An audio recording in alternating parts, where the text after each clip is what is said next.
इस विजय में सबसे ज़्यादा मेरा योगदान है, बट आपको शब्दों का बेहद ही ज्ञान है और उन्हें पेश करने की कला आपकी उससे भी ज़्यादा शानदार है। इसमें भी एक पात्र ऐसे हैं जो खुद को अर्जुन साबित करना चाह रहे हैं, जबकि सच कुछ और ही था। जय हिंद, नमस्कार। आर्मी एयरफोर्स की पुरानी प्रक्रियाधीन भर्तियों को लेकर कोर्ट सुनवाई पूरी होने के बाद अब युवाओं को फैसले का इंतजार है। इस मामले में सुनवाई पूरी होने के बाद कोर्ट ने फैसला सुरक्षित रख लिया है। युवाओं की हर रोज इस उम्मीद के साथ शुरू होते कि शायद आज कोर्ट का फैसला आ जाए, लेकिन शाम होते होते उनकी यह उम्मीद धराशायी हो जाती है। अगले दिन फिर उनकी इसी उम्मीद के साथ उनके दिन की शुरुआत होती है कि शायद आज फैसला आ जाए, और यही क्रम पिछले महीने भर से लगातार चल रहा है। युवाओं का कहना है कि इस मामले में सुनवाई पूरी हुए को करीब 1 महीने से अधिक समय हो गया है। अब तक तो कोर्ट का फैसला आ जाना चाहिए था। तो देखिए दोस्तों, आपको बता दें कि ऐसे और भी कई मामले हो चुके हैं जिनमें भी कोर्ट फैसला आने में 1 महीना या इससे भी ज़्यादा समय लगा है, क्योंकि यह मामला भी बेहद ही गंभीर है। हो सकता है कि शायद इसीलिए भी इस फैसले में आने में कुछ समय लग रहा है। देखिए, आप युवाओं को जो करना था आपने वो काम बखूबी किया, बहुत अच्छे से किया है। आपने कई परेशानियों का सामना करते हुए एक लंबा इंतजार किया है, इसलिए फिलहाल जिस स्टेज पर आकर यह मामला रुका हुआ है, यहाँ पर आपको कुछ दिन और इंतजार करना चाहिए। जज साहब से मांग की जाए, प्रार्थना की जाए कि फैसला जल्द सुनाया जाए, या फिर कानून के जानकार इसको लेकर जो आपको रास्ता बता रहे हैं उस पर भी काम किया जा सकता है। लेकिन दूसरी ओर कुछ दिनों से एक बार फिर इस मामले को लेकर एक कंट्रोवर्सी जैसा माहौल देखने को मिल रहा है। युवाओं के हक की जंग, उनके हितों की लड़ाई लड़ने वालों में एक बार फिर आपसी कंट्रोवर्सी जैसा माहौल देखने को मिल रहा है। यहाँ तक कि एक दूसरे पर कई गंभीर आरोप तक लगाए जा रहे हैं। हमें कई युवाओं ने मैसेज और कॉल करके कहा है कि सर आप इस मामले में कुछ बोलिए कि हमारे हक की लड़ाई लड़ने वाले इस वक्त आपस में न लड़ें। सहयोग तो सभी ने किया है, किसी ने कम किया है तो किसी ने ज़्यादा किया होगा, लेकिन उद्देश्य हम सभी का आखिर तक यही होना चाहिए कि कैसे भी हो पर इन युवाओं को उनका हक मिलना चाहिए। देखिए, बातें यह भी सामने आ रही हैं कि इस मामले में क्रेडिट लेने को लेकर भी इस तरह का माहौल बन रहा है। तो देखिए, क्रेडिट कोई भी ले ले इसका, लेकिन उससे पहले होना यह चाहिए कि इन युवाओं को उनका हक तो मिल जाए। जब आपने अभी तक इन युवाओं का इतना साथ दिया है, तो अब अंतिम समय में आकर एक दूसरे को लेकर इस तरह सोशल मीडिया पर नेगेटिव माहौल न बनाएं। हम फिर कह रहे हैं कि आप सभी ने इन युवाओं का सहयोग किया है, उनका साथ दिया है। हाँ, इतना हो सकता है कि किसी का सहयोग कुछ कम रहा होगा तो किसी का सहयोग कुछ ज़्यादा होगा।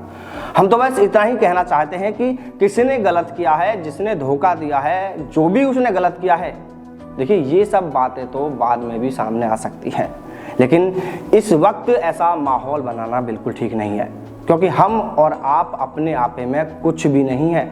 अगर आज सोशल मीडिया पर आप कुछ हैं या हम कुछ हैं या फिर तीसरा कोई कुछ है, तो वह सब कुछ इन्हीं युवाओं की सपोर्ट की ताकत है। आपको कुछ युवा पसंद करते हैं तो कुछ युवा उन्हें भी पसंद करते हैं। ऐसे में उन युवाओं में आपस में भी और आप लोगों को लेकर भी इनके मन में गलत सोच बनेगी अगर ऐसा ही चलता रहा। अगर किसी ने गलत किया है और आपके पास पूरे सबूत हैं, तो आप इस बात को कोर्ट फैसले के बाद सभी के सामने रख सकते हैं, क्योंकि सच सामने कभी भी आए, सच सामने आना चाहिए, और जिसने भी गलत किया है उसका नाम लेकर विद प्रूफ यह मामला सामने आना चाहिए।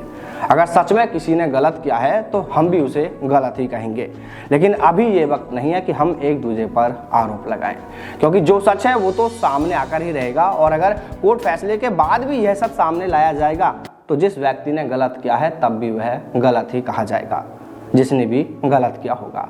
देखिए, मैं इस मामले में बोलना नहीं चाह रहा था। आप युवाओं ने कई मैसेज, कॉल और कमेंट किए हैं कि सर आप इस मामले में कुछ बोलिए, इसलिए मैं आप सभी से यही अपील करूंगा कि आप सभी इन आरोप प्रत्यारोप मामले को बिल्कुल खत्म करें। आपसी मन मुटाव को खत्म करते हुए सभी को एकजुट होने की जरूरत है। हो सकता है कि वो ईश्वर ना करे कि कुछ भी ऐसा हो जाए जिससे कि आप सभी को फिर एकजुट होना पड़ जाए। देखिए, अगर ऐसा कुछ भी होता है और जिस तरह का माहौल अभी बन रहा है, तो वो फिर हम सभी के लिए ठीक नहीं होगा।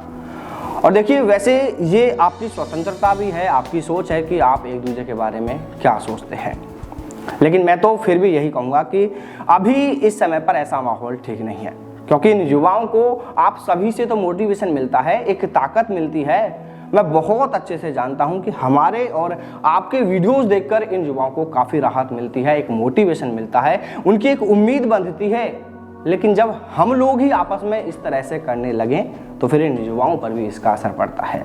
और एक बात जो मैं अब कहने जा रहा हूँ वो समझने वाले समझ जाएंगे, और वो तो 100 नहीं 1000% समझ जाएंगे। आपने देखा होगा कि महाभारत युद्ध विजय करने के बाद पांडव अपना अपना क्रेडिट ले रहे थे। भीम कह रहा था कि मैंने गदा से इतनों को मारा, नकुल सहदेव युधिष्ठिर कह रहे थे मैंने इतनों को मारा, और अर्जुन कह रहा था कि मेरे गांडीव से चले तीरों से मैंने इतनों को मारा। इस विजय में सबसे ज़्यादा मेरा योगदान है, सभी ऐसा कह रहे थे, जबकि सच कुछ और ही था। अगर नहीं पता है तो थोड़ा सा आप महाभारत को जान लेना।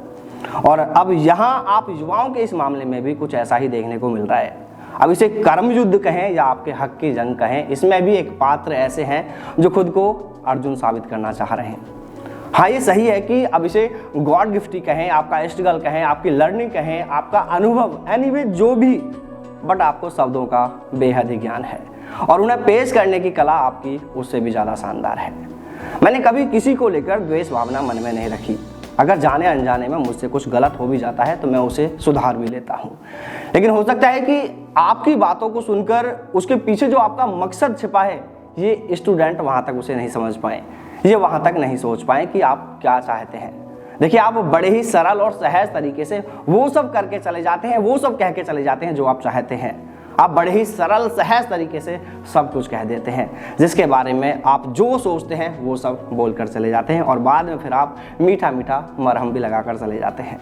और इन युवाओं को लगता है कि उनसे महान तो फिर कोई है ही नहीं। देखिए, मैं बस इतना ही कहूँगा कि मुझे टारगेट करके जो आप बार बार बड़े बड़े मीठे शब्दों के साथ जो आप मुझसे कहना चाहते हैं, उसके पीछे का क्या मकसद है मैं बहुत अच्छे से समझता हूँ, क्योंकि उसी ईश्वर ने थोड़ा बहुत ज्ञान तो मुझे भी दिया है। आपसे उम्र में बहुत छोटा हूँ, लेकिन इस छोटी सी उम्र में बड़ा अनुभव और बहुत कुछ सीखा है, और आज भी हर रोज़ कुछ ना कुछ सीख ही रहा हूँ। कहने के लिए बातें बहुत हैं, वीडियो बहुत बड़ा हो जाएगा, लेकिन मैं सिर्फ इतना कहूँगा कि मेरी एक आदत ये भी रही है, अब ये गलत हो सही हो मुझे नहीं पता, कि मुझे जो गलत या सही लगता है मैं उसे सामने बोल देता हूँ। किसी के साथ अगर मेरा कोई मन मुटाव भी हो जाए तो मैं उनकी बातों को कभी दिल पर नहीं लेता या बदले जैसी भावना में कभी नहीं रखता। लेकिन आपकी बातों से मुझे ऐसा लगता है कि कहीं ना कहीं आप जो चाहते हैं, देखिए, आपकी जगह अगर कोई दूसरा बिजनेसमैन होता और वो अगर इस तरह से दिखता या दिमाग दुखाता अपना, तो शायद हो सकता है मैं उसे रिप्लाई नहीं करता, क्योंकि आप जिस बैकग्राउंड से हैं मैं उनको सैल्यूट करता हूँ, उनका सम्मान करता हूँ। आप खूब ऊंचाइयों को छुओ, आप खूब नाम करो, ऐसी शुभकामनाएं हैं हमारी आपके लिए।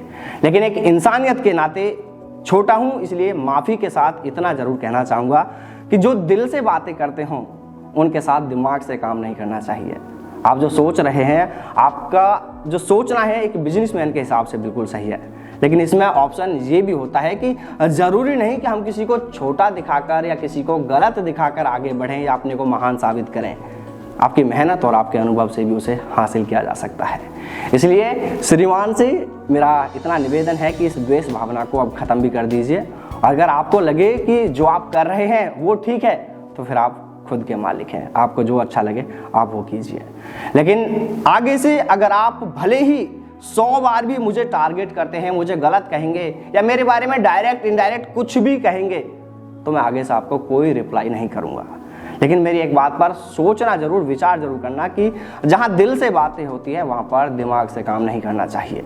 मुझे आपसे कोई ऐतराज़ नहीं है, कोई शिकवा शिकायत नहीं है, आपसे कोई समस्या नहीं है। आप जो चाहते हैं ईश्वर उसे पूरा करें, हम ऐसी कामना करते हैं। और आखिर में आप सभी युवाओं से कहना चाहूँगा कि भाइयों, किसी की भी बातों में आकर आप एक साथ से किसी को भी इस तरह गलत ना बोले, गलत शब्दों का प्रयोग ना करें। आप खुद में बहुत समझदार हैं, अपने विवेक से, अपनी सोच से उसको सोच समझकर किसी के बारे में कुछ भी बोलें, क्योंकि जिनके पीछे अगर आप आज किसी को गलत बोल रहे हैं, हो सकता है कल वो एक साथ हो जाएं, फिर बाद में आप पछतावा करेंगे कि नहीं यार, हमें उसके साथ ऐसा नहीं करना चाहिए था, ऐसा नहीं बोलना चाहिए था।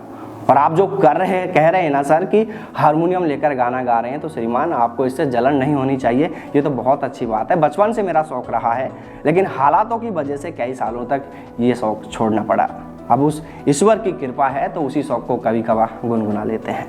खैर, आप भले ही मेरे बारे में क्या सोचते हैं, कुछ भी सोचते होंगे, मैं नहीं जानता, लेकिन जिस बैकग्राउंड से आप आते हैं मैं उनका बहुत सम्मान करता हूं। और आपका सम्मान इसलिए भी बढ़ जाता है कि आपसे सीखने वालों को बहुत कुछ मिल सकता है।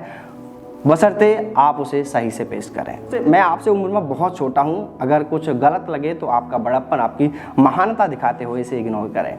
और जहां तक बात रविंद्र भाई फौजी की हो रही है तो मैं कह दूं कि रविंद्र भाई फौजी ने हमेशा आपकी मदद ही की है। जब एक बार बीच में सभी लोग चुप हो गए थे तो उस वक्त रविंद्र भाई फौजी खुलकर आपकी आवाज़ उठाते रहे थे, इसलिए उनके बारे में इस तरह से गलत नहीं बोलना चाहिए। एकदम से आप किसी को भी ऐसे गलत नहीं कह सकते, पहले पूरा मामला जानना चाहिए। और आखिर में आप सभी युवाओं से कहना चाहूँगा कि जिस मोड़ पर आप हैं यहाँ न तो आपके हाथ में कुछ है और न ही किसी और के हाथ में कुछ है। फैसला कब आएगा, क्या आएगा, वो तो समय पर ही पता चलेगा। इसलिए मन को शांत रखें, परेशान होने की जगह उस ईश्वर का ध्यान करें, ईश्वर से प्रार्थना करें कि हे भगवान हमें हमारा हक दिला दो, क्योंकि सबसे बड़ी अदालत उसी के यहाँ लगती है। अगर विश्वास है तो सब कुछ मुमकिन है।